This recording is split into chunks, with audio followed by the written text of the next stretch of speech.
BPL মানেই যেন বিতর্কের ঝড়।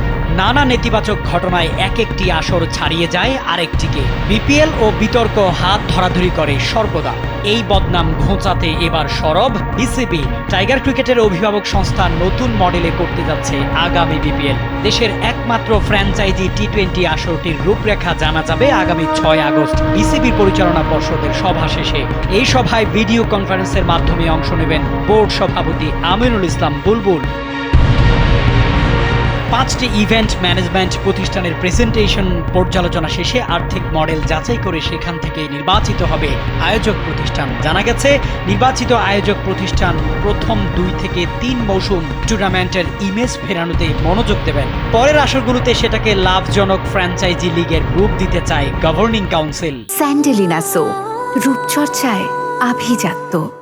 প্রতিষ্ঠানগুলোকে আর্থিক প্রস্তাব দ্রুত জমা দিতে নির্দেশ দিয়েছে বিসিবি। বোর্ড চায় যেই প্রতিষ্ঠান দায়িত্ব পাবে সে যেন শুধু আয়োজকই নয়, টুর্নামেন্টের মান, সম্প্রচার এবং বিদেশি খেলোয়াড় নিয়েও কাজ করে। পাশাপাশি ফিক্সিং ও অনৈতিক কর্মকাণ্ড ঠেকাতে আইসিসির অ্যান্টি করাপশন ইউনিটকেও যুক্ত করা হচ্ছে। শামীম খান, কালবেলা।